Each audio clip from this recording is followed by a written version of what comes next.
Oke, sekarang kita coba jelasin nih opini yang banyak beredar tentang ada kampus-kampus tertentu yang nggak mau dinomor duakan. Jadi di SNBP kan kalian dikasih dua pilihan untuk milih jurusan ya. Nah, misal kalian di pilihan keduanya milih kampus yang katanya nggak mau dinomor duakan, auto nggak keterima. Apakah itu benar? Nah, ini kita coba jelasin. Disclaimer dulu, ini sumbernya kita ambil dari statement salah satu rektor dari universitas ternama ya, yang sudah ngejelasin masalah ini. Oke, kita mulai dari proses seleksi SNBP itu kayak apa sih? Jadi ini kampus yang terdaftar di SNBP itu kan banyak banget ya. Jadi kita ambil contoh sampel ada 3 kampus. Misalkan kampus A, kampus B, sama kampus C. Sementara yang daftar itu banyak banget kan siswa dari seluruh Indonesia. Jadi di sini kita ambil sampel juga. Misal ada siswa namanya Budi. Nah, di pilihan pertama dia taruh di kampus A. Sementara pilihan keduanya dia taruh di kampus C. Ini kita nggak spesifik ke jurusan ya, kita lebih fokus ke kampusnya. Terus ada siswa yang kedua, namakan saja Andi. Pilihan pertamanya ditaruh di kampus B, sementara pilihan keduanya ditaruh di kampus A. Dan yang terakhir ada yang namanya Chandra. Pilihan pertamanya ditaruh di kampus C, sementara pilihan keduanya ditaruh di kampus B. Nah, proses seleksinya kayak gini. Jadi nanti dibagi jadi 2 gelombang proses seleksinya ya. Gelombang pertama dikhususkan bagi siswa yang memilih di pilihan pertama. Jadi semua kampus dari A, B, C, dan seterusnya ini bakalan nyeleksi khusus yang milih di pilihan pertama. Jadi semua kampus nih ngelis ini yang pilihan pertamanya, di sini yang masuk kriteria itu mana aja. Misal di kampus A, Budi misalkan ada di list yang keterima. Otomatis ini Budi langsung keterima alias diambil oleh kampus A. Sementara misal di kampus B juga sama, ini ngelis juga. Jadi misalkan Andi ini masuk di list yang keterima, Andi juga bakalan diambil alias keterima. Kampus C juga sama, tapi misalkan Chandra ini di luar list yang keterima, otomatis Chandra ini nggak masuk ya, jadi alias ketolak di pilihan pertama.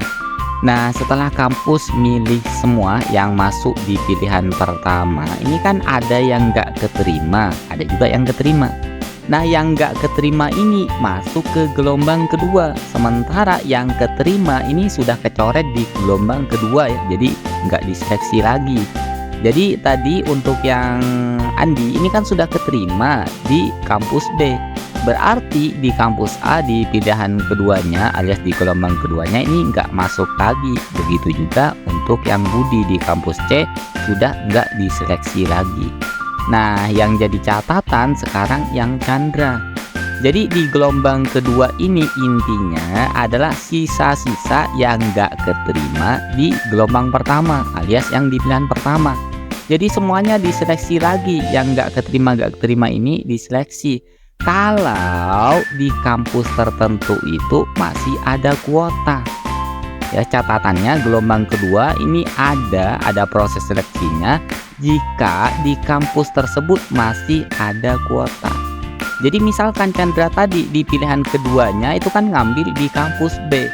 Kalau seumpamanya yang di pilihannya Chandra ini kuotanya sudah habis, Chandra otomatis nggak bakalan keterima di pilihan keduanya, sudah nggak ada seleksi lagi. Tapi kalau misalkan kuotanya masih ada di kampus B, ini Chandra masih diseleksi lagi. Kalau misalkan cocok masuk, kalau nggak cocok ya berarti ketolak juga. Sampai sini paham ya untuk proses seleksi SNBP. Jadi prosesnya itu nggak kampus A langsung milih pilihan pertama sama kedua langsung dipilih.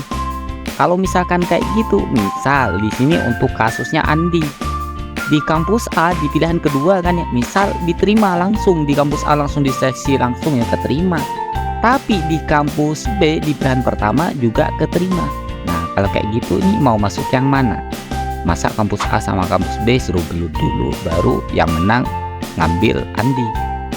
Kan nggak gitu.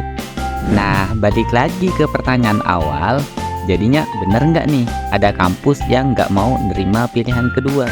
Oke, kita ambil kasus saja. Misal kita ambil kedokteran UI, jurusan favorit di universitas favorit juga ya. Di sini kita butuh daya tampung sama peminat. Kita ambil yang tahun lalu aja ya. Coba buka Google, terus cari kuota SNBT UI. Nah, diperoleh seperti ini. Ini tinggal klik yang paling atas nih biar lebih valid, langsung ke websitenya UI.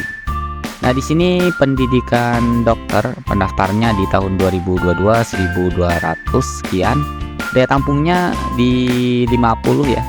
Nah, di sini karena pendaftar yang 1200 ini kan ada yang pilihan pertama sama yang kedua. Kita ambil yang pilihan pertamanya itu kita buletin 1000. Nah, diperoleh daya tampungnya 50 sama peminatnya kita buletin jadi 1000 untuk yang daftar di pilihan pertama.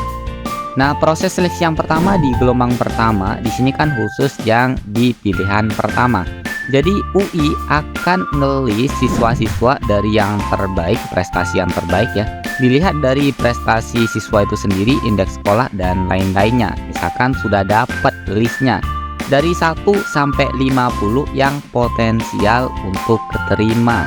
Jadi yang peringkat 51 ke bawah itu sudah fix gak mungkin keterima lagi ya. Nah, yang jadi masalah sekarang apakah 50 siswa teratas ini bakal keterima semua dan memenuhi daya tampung yang ada? Jawabannya kemungkinan besar iya. Kenapa? Karena yang daftar di kedokteran UI rata-rata kualitasnya bagus semua. Yang paralel 1 di sekolah-sekolah favorit ya rata-rata kesini semua. Jadi yang 51, 52 itu masih bagus banget buat ditolak. Apalagi mau nolak siswa di peringkat atasnya. Kan sayang. Tapi misal yang peringkat 50 ini ditolak sama UI. Dan UI masuk ke gelombang kedua alias seleksi buat yang di pilihan kedua.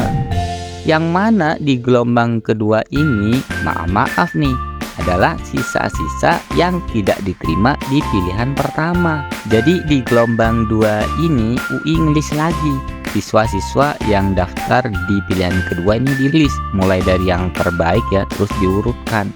Misal di urutan pertama alias yang paling terbaik gitu ya untuk yang di gelombang 2 namakan siswa F. Pertanyaannya sekarang, apakah siswa F ini prestasinya lebih bagus dari siswa M yang ditolak tadi? Jangan-jangan prestasi dari siswa M ini jauh lebih bagus daripada yang siswa F. Ini yang ditakutin pihak kampus, karena gelombang kedua ini benar-benar terlalu beresiko. Tadi gelombang kedua ini siswa-siswa sisa dari yang gak keterima di pilihan pertama. Makanya banyak kampus dengan jurusan favorit gak mau masuk ke gelombang kedua. Karena di gelombang pertama saja yang daftar sudah bagus-bagus. Jadi di kuota yang dibutuhkan itu yang daftar sudah bagus semua. Jadi mereka nggak mau ngambil resiko seleksi lagi di gelombang kedua, yang mana itu adalah seleksi buat sisa-sisa yang nggak keterima. Jadi istilah kampus nggak mau diduakan itu agak kurang tepat ya. Lebih tepatnya gini, kampus dengan jurusan favorit bakalan sulit masuk ke gelombang kedua. Oke, di sini kita coba ambil kasus yang lain.